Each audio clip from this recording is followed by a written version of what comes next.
walking with it.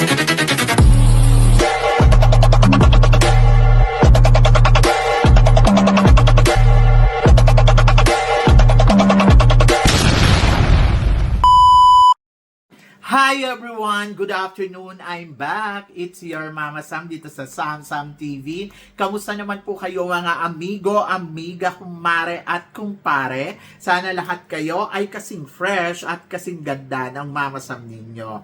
Syempre, ako naman ang tatanungin ninyo ay okay na okay lang ako. Have a good Saturday sa atin lahat ng bonggong-bongga. At ayun nga, kahapon ay Good Friday, di ba? Kung tawagin ay Semana Santa. I hope na sana lahat kayo ay nakapag-reflection. Tama ba? Yung alam mo yun, yung nakipag-usap sa Panginoon. Sana nagkaroon kayo ng time kahit konti na kausapin ng Panginoon sa pamamagitan syempre ng dasal. Kasi yun naman talaga di ba? Kumbaga parang ginawa ni God na magsakripisyo sa atin at sana matuto tayong, magsukli. Matuto tayong magbalik. Hindi naman hinihingi ni God yun, pero sana ay yung tiwala natin, yung trust natin sa Kanya ng 100% ay maibigay natin yun ng bonggang-bongga. At walang imposible sa itaas talaga. Magtiwala lang tayo sa Kanya, di ba? So, yon. So, syempre, pag-uusapan natin ngayon ay regarding dito sa dalawang malakas na kandidata dito sa Miss Universe Philippines na umaariba ng bonggang-bongga ngayon sa competition. So, eto nga. So, possible daw ba mag-last two standing si Taguig at saka si La Union? To be honest, ako ang tatanungin mo, wala pa akong alam sa format ng Miss Universe Philippines kasi parang feeling ko ay tulad nung last year, parang wala naman last two standing, di ba? Parang 5 kagad sila na nandoon tapos tinawag na kung sino ang Miss Universe Philippines. Tapos sa 5 na yon, ang nagkaroon ba ng corona ay 2, si Taguig at saka si Gabi. Tapos yung 2 ay ginawang runners-up. Tapos bumunot pa ng candidates na ilalagay saan ba? Sa Miss Charm. Ay may Miss Charm naman na parang wala naman silang in-announce na kung sino yung magiging Miss Charm. Supranational at yung Eco lang. Tapos Universe Philippines. Anyway, so ganun din ba ang gagawin ngayong taon na to? Kung ganun yung gagawin ay walang last two standing na 2 last two standing. But merong 5. Gusto ko ba yung ganong format? To be honest, yes. Why not coconut, di ba? Kasi parang fair. So, exciting. So, ngayon, kanino ba ako nalalakasan? At kung sakaling magkakaroon nga ng last two standing this year, sino ang last two standing ko? So, ang last two standing ko sa ngayon ay si Taguig at saka si La Union pa din. Sila pa rin yung nakikita ko na talagang malakas na candidates na pwede sila makarating sa dulo ng kompetisyon. Bakit sila ang nasasabi ko? Kasi sila yung nakikitaan ko ng potential na pwede talagang makarating sa dulo ng kompetisyon ng Miss Universe Philippines. Kahit pa sabihin natin, panoorin muna natin yung prelims nila. Parang feeling ko, sila pa rin yung makakakuha ng mataas na score. Sila Union, kasi siya yung nagbibigay ng vibes na pang Miss Universe at alam mo, nakukuda siya ng bonggang-bongga. I hope na sana hindi tayo ma-disappoint nila Union sa magiging eksena niya sa competition. Pero tingin mo, madi-disappoint nga ba tayo nila Union? Parang feeling ko naman hindi kasi sa bawat eksena na inilalabas nila Union ay pasok talaga siya sa banga at parang feeling ko madali lang sa kanya makatungtong ng top 5 ng Miss Universe Philippines. To be honest, kay La Union.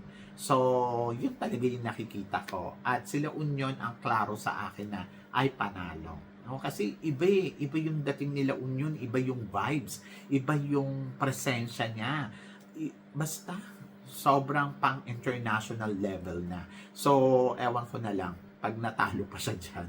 And then, syempre, pangalawa na nakikita ko ay si Taguig. Si Taguig kasi talaga namang ewan ko, bukod dun kay La Union na, I think sigurado ako dito, nasa top 5 si La Union.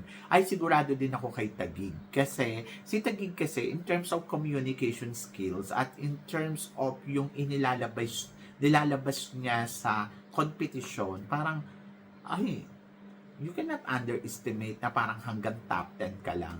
Minsan na siyang lumaban dito sa Miss Universe Philippines at minsan na siyang naging tawag dito, first runner-up. So, naging madali sa kanya ang pagtungtong sa top 5 noon sa Miss Universe at parang feeling ko, mas magiging madali sa kanya ngayong taon na to. So, hindi ko lang alam kay Taguig kung gusto ba ni Taguig ng another crown maliban sa Miss Universe Philippines. Kasi kung mag-a-another crown siya, I think siya yung makakakuha ng Miss Cosmo. So yon.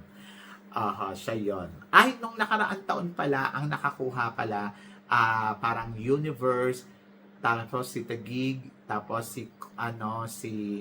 tawag dito, si Universe, si Taguig, tapos may isa pa si Fernandez, tapos si Gabi, tapos runners up.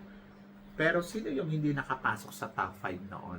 Parang 6 nyata sila, no? Top 6, hindi top 5. So, yon. So, anyway, ngayon, ganun din yung nakikita ko na parang magiging madali din kay Taguig yung pagtungtong sa top 5 or sa top 6 ng Miss Universe Philippines. Parang matik talaga na makakarating siya doon. So, parang kahit nakapikit ako, kahit hindi ko nakikita yung performance niya, sure ako sa kanya yung quality kasi ni Taguig ay iba sa mga candidates. Kumbaga parang alam mo na magpe-penetrate siya sa lahat ng aspeto at malakas siya sa lahat ng aspeto. Hindi katulad ng ibang candidates, itong aspetong to, ang lakas, tapos dito, okay lang, so-so, tapos pagdating dito, wale. Di ba? Sa kanya hindi So, kumbaga parang sa aspetong to, pag pumikit ka, okay, kaya neto. Ay, dito sa aspetong to, okay, kaya neto. Dito sa aspetong to, okay, meron siya niyan. So, kumbaga parang complete package talaga na tinatawag. Kasi aminin man natin o hindi, yung ibang candidates, hindi complete package. Magaling lang sila sa ganito, pero wala naman sila pagdating sa Q&A.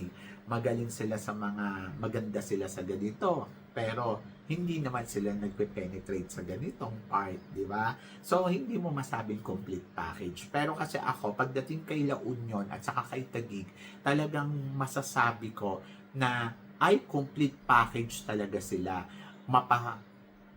Communication skills, the way kung paano talaga silang magsalita sa social media. Mapapanood mo naman yung mga interviews nila, talagang bongga talaga. Sobrang, okay, mapapahanga ka na parang ka talaga na, ay, ito pang Miss Universe Philippines to. Kasi napaka-importante din talaga na total package ka na, alam mo yun, nakakasagot ka, magaling ka sa home skills. So, yon. Hindi yung parang, ito yung tanong, tapos parang ang simple-simple ng tanong, hindi mo na nasagot ng maayos. Ang simple-simple na sasabihin mo, Diyos ko, nag-struggle ka pa. Ganon. So, marami akong candidates na nakikitang ganon. Ang simple-simple ng gagawin, pero alam mo yun, nahalata mo na parang, ay, nagpipretend. Ganon. Kaya hindi ako nakukonvince talaga. Pero sa kanila, konbinsido ako. 100% mapapikit yung mga mata ko or alam mo na magpe-penetrate talaga sila dito sa aspetong to. Pagdating naman sa sa performance, Diyos ko naman, pagdududahan mo pa ba sila Union at saka si Taguig pagdating sa performance? Pagdududahan mo ba sila Union pagdating sa communication skills? Pagdating naman sa beauty na meron sila, hindi mo rin pagdududahan yung ganda nila. Kaya madali mo masabi na, okay, sila ay makakarating sa top 5 ng competition. Yung kumbaga parang, i-close mo man yung mga mata mo, sila pa rin yung talaga nakikita mo na parang, sigurado ako nasa top 5 to. Doon nga sa ibang candidates, hindi pa ako sigurado kung makakarating sila sa top 5, pero sigurado ako dito sa dalawang kandidatang to. Kaya, silang dalawa, matik na sila na nasa top 5 ko. Kasi, alam ko, ang kanilang communication skills at ang kanilang performance at ang kanilang beauty ay alam ko talaga nagpe-penetrate. So, yon. So, maaaring isa sa kanila ang maging Miss Universe Philippines. So, kung alimbawa, Sila Union gagawing Miss Universe, si Taguig pwede naman siyang gawing Miss Cosmo, di ba?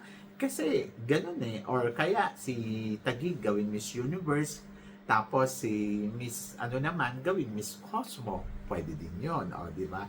Kasi pareha silang may kalidad. At alam natin, yung pageant na kailangan labanan nila with quality dapat. Yung candidates na ipapadala natin. At sila yon, di ba?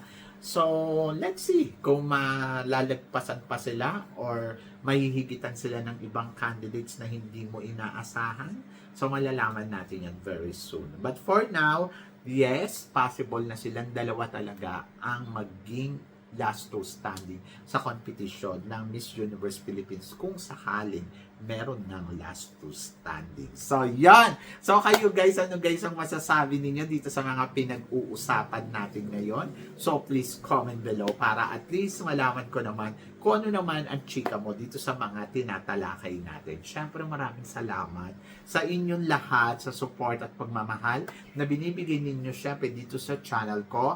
At sa mga hindi pa nakaka-follow o nakaka-subscribe, please don't forget to click like and subscribe my channel. At guys, lagi niyong tandaan, always keep smiling at tiwala lang sa itaas. So guys, hanggang dito na lang. Hanggang sa muli natin chikahan. See you tomorrow. Thank you guys.